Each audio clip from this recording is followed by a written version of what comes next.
Welcome back, folks, to episode 47 of the Running Man Self-Regulation Skills and Self-Improvement Project podcast with me, your host, Dr. Armando Dominguez, PhD in health psychology, licensed professional counselor, and an adjunct professor at a local community college.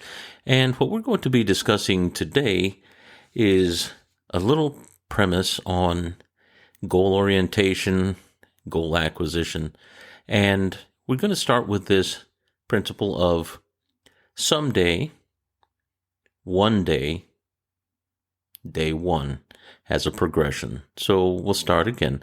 Someday, one day, day one. Usually whenever we decide to set a goal for ourselves or set our sights on a goal that we'd like to achieve, something personal, who we would like to become, a doctor, a lawyer, this sort of thing. Doesn't always have to be a profession. Could be maybe become a better wrestler. Maybe somebody that becomes a professional cook, or just being able to ride on a skateboard. Whatever it is that we would entertain in our mind that is a worthy goal, that is a quest, so to speak, in being able to not only gain skill through time and practice, but also to be able to get that good feeling that you get once having accomplished said skill or goal. And often the way we see things in our mind, we put them in a place of either I am doing it, and I am that, or I want to do that and I'm not that yet, and whoa, I don't know if I can do that. I don't think I could ever do that. Notice the three orientations. One is moving towards, in the sense that I haven't gotten it yet, but I'm getting there and I want to be there. The other one is, well, I am that and I am there. I'm just now deciding to take the necessary steps to realize those. And then the third, that was a moving away from type of orientation. That is, wow, I don't think I can do that, and maybe lacking confidence, this sort of thing. And maybe even removing the motivation to even start because, wow, that looks difficult. And within each one of those orientation statements, there is a belief structure or a belief quality that goes with. One is, I am that and I'm becoming that. The other one is, I want to become that and I'm going to do what I need to do to get there. And the other one is, I can't do that and I don't think I could ever do that. And often, depending on how we see things, it really will have a lot to do with whether or not we ever even start the journey towards whatever goal we would see as worthwhile or worthy, even the one that is an away from, where there may be some negative mindset and orientation. There still may be that desire there, or you wouldn't entertain it in your mind as something that you want for yourself. Now, the principle that we're going to be using today is the progression of someday, one day, day one. Someday would indicate that I'm seeing it in my mind's eye as I'm not there yet, I don't have the skills yet, but that's worthwhile, and man, that's valuable to me somehow, somewhere in my mind and heart, and I'd like to be able to do that. So that might be something that can fire or kindle some desire in the direction of wanting to do or wanting to become or acquire, whether it be skill set, or become a quality of a person, or rather acquire the quality of a person I'd like to become, and that sort of thing. So why is this important? The way we look at it, one, would have a lot to do with whether or not I would motivate enough to actually start taking steps. And sometimes when we're in the someday status, where we see the goal at a distance, if we were to see the goal in our mind's eye, with our eyes closed, we might see it beyond our arm's reach if we were to try to put our hands on it. Whereas if we had it more in a one-day orientation, it might be a little closer, but it still would be somewhere in a horizon-esque kind of visualization. It'd be a little further from us. Not anything that I couldn't acquire. It'd be like, who knows, maybe I can see the mountain off at a distance and that could be the goal. But it's still not up close. And then whenever I think about it, I try to associate into that image. It might feel good because it's exciting because of the potential and the promise, but still it's not now. And being able to shore up the difference in my mind, that distance in my mind, can make a difference in not only how I feel motivation-wise when I undertake the journey, but also that I be able to maintain that motivation and that good feeling while I'm working towards it, especially if I don't have that skill yet, if I'm trying to acquire your skill. So we're looking at things from a more distant someday orientation. There is a sense of potential, but the belief may not be as strong as maybe it could be. But also, whenever we're at that someday status, we may actually be far enough away from it that if we find the work too harsh or it takes too long and the time horizon is much too long and I don't have the patience for it, I may fall off. I may stop doing that or change my mind or do something that's a little easier and something that gives payoff and payback a little quicker than what otherwise I would with this goal that I'm trying to think about. So the second part of this is one day. The one day status in the way I look at things is a little more motivated in the sense that I'm associated into the picture. I have an investment in this. It may be my efforts. I may be doing exercises. I may be studying. I may be learning. And throughout my day, I may be thinking about it more so than what I would if it were a distraction, which would have probably fallen into the someday status. But if it's one day, there's this orientation of every step that I'm taking, every day that I'm passing, I'm getting closer to it.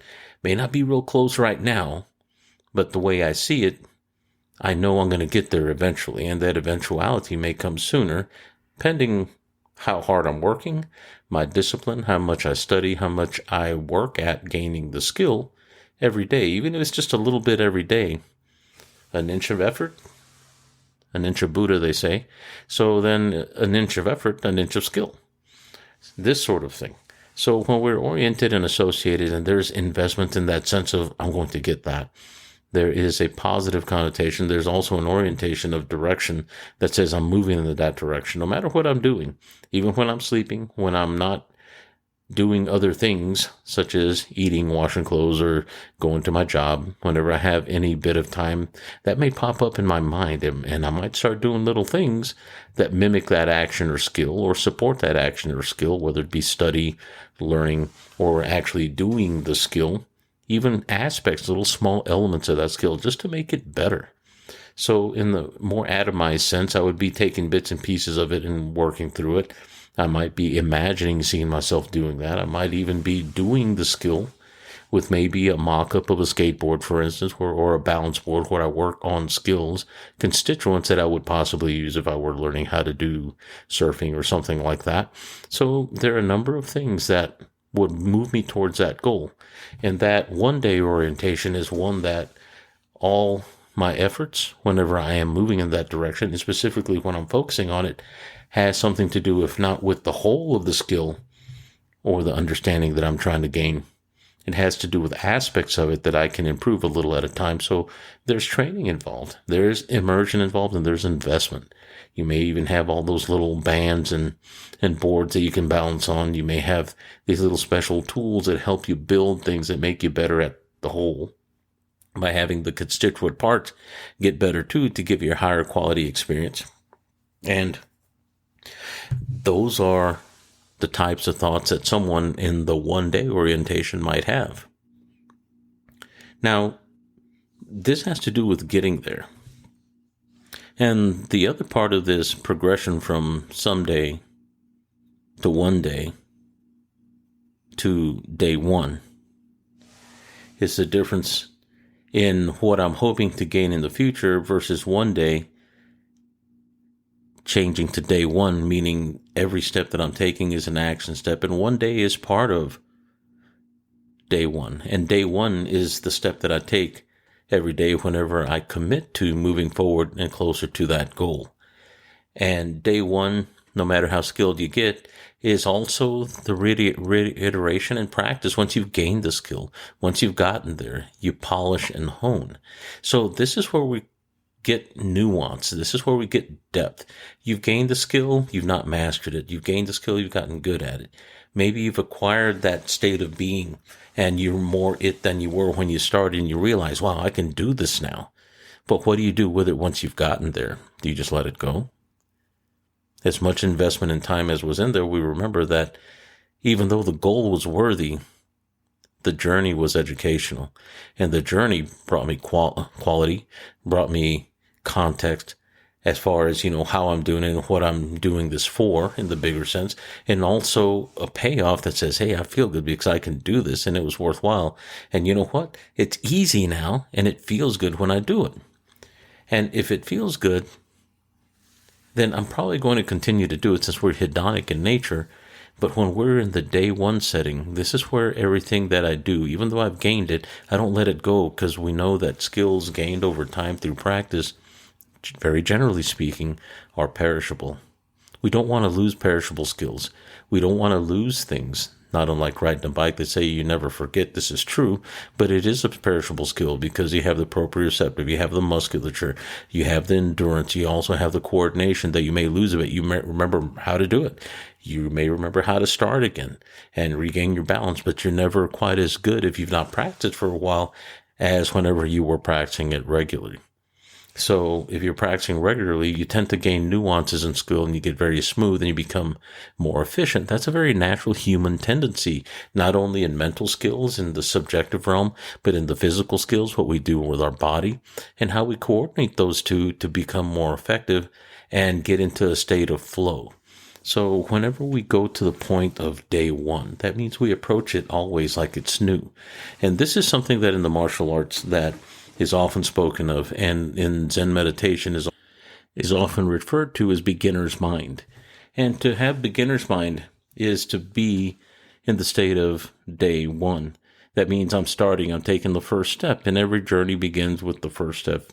And we know this in the colloquial, and it's a bit of a cliche, but it's also a high principle of committed action, that anything worth engaging in, undertaking, a quest, is about growth, and we should treat it as such. We should treat it as important. And the more we approach it with beginner's mind, with day one mindset, then we're open to the new, to the nuance, the potential, because we're learning from a place and a space that we didn't occupy before, because we have changed, we've evolved, we've grown as a result of the process of walking that path toward gaining whatever it is that was our worthy goal, acquisition, or skill. So we are also more when we're starting, which means every step that we take the next day and starting the training once again, even though we've done it hundreds of times, maybe even thousands of times, it's always day one, because we come to it with new eyes, with a new mind, with a beginner's mind. And whenever we're at day one day becomes more real because a new goal will arise from the perspective of I've arrived at this worthy goal and now I have new horizons. My time horizon has extended because there are new goals that I can acquire as a result of the foundation that I've built undergoing this quest or this process of learning and gaining skill, or becoming the person I wanted to become, or getting the skill that I wanted to get so I could get into the profession that I wanted to get into, or maybe even just gaining that skill so I can enjoy myself surfing, skateboarding, or even doing a martial art or swimming, anything along those lines, whatever it is that was your worthy goal. So beginner's mind's an important idea. Beginner's mind is something that if you always continually tap into and try to be in a state of what is called emptiness and be able to experience the experience that you like doing and step into it with the idea of openness versus expecting joy and pleasure, just go into it and do it. And whenever you're doing it and it becomes so second nature that it is part of you and it seems like the skill is driving you, you are no longer having to consciously think it. You have gained. You have become the process in which it becomes so natural. It's like walking or running or breathing. And then this is where the mind becomes very open to peak experience or flow. And if we can get into the state and maintain that, even in things that we do that have to do with our employment, how we interact with people, when we communicate, and we do it with a sense of aplomb and natural grace, we realize that that state puts people at ease, but also it allows us to move through our lives with a state of ease and makes us more not only efficient, but more effective, but also allows us to pay attention to those little details in life that often we speed through and don't get a chance to appreciate along the way. The state of flow is something that has been adopted into not only sport, but martial art. Also, people that get into performance exercises, wherever you get into the zone and understanding that becomes such a straight or natural state that it almost became a mystical thing. It can't feel that way sometimes. I've had those experiences before in the past, doing things where things were absolutely beautiful and flowing.